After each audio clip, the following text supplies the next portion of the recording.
Well, how are you guys doing?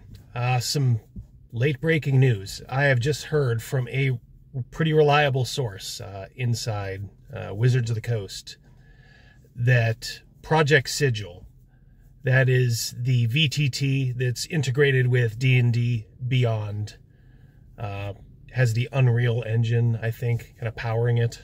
I have heard that that is on life support.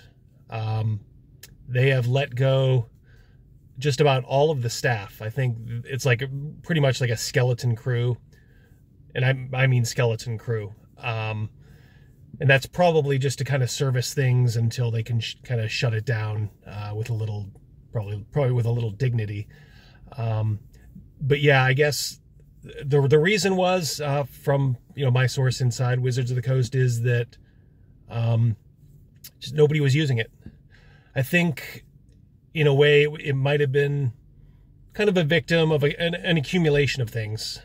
Probably the OGL fiasco probably started it, and then all the missteps, insulting fans, and then competitors kind of nipping at their ankles.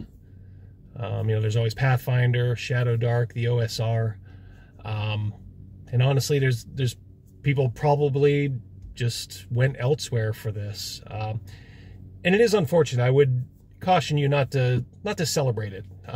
As I said, I do have an insider at Wizards of the Coast, and trust me, there's some very normal and good people working on Project Sigil, or who were working on Project Sigil, and they're out of a job right now.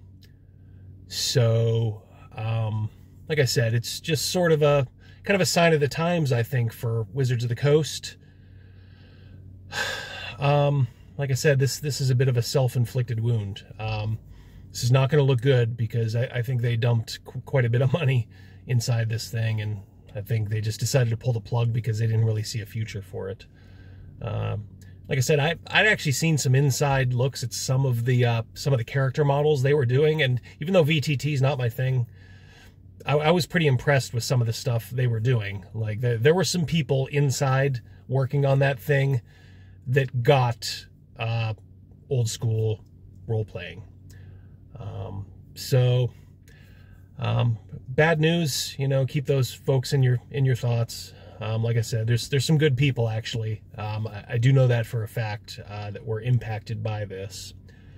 But Wizards of the Coast, just another, like I said, another self-inflicted wound on their part. And it's kind of hard to feel bad for them as a company. And I'm not sure they can correct the course.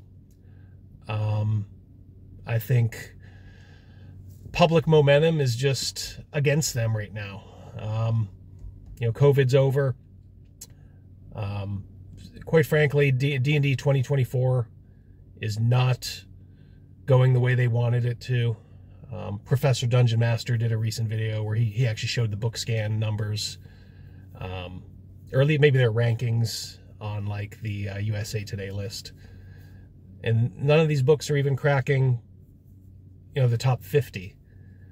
And before, just as reference, I think he showed where Tasha's Cauldron, I think in 2020, went all the way up to number 5. Obviously, different time period with COVID and all. But still, you'd think the launch of a new line, a new edition, would generate some buzz. And I keep saying, this thing is dead on arrival. And, I'll get some of the Wizards of the Coast, fanboys in some of my comments. Oh, well, nothing to worry about. We're still the biggest. Well, yeah, you'll always be the biggest because of that name.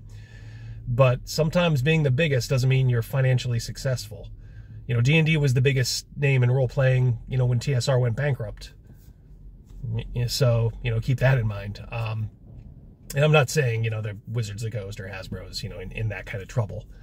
But I think they're really going to start looking now at the way things are being run there. And hopefully there'll be a change for the positive.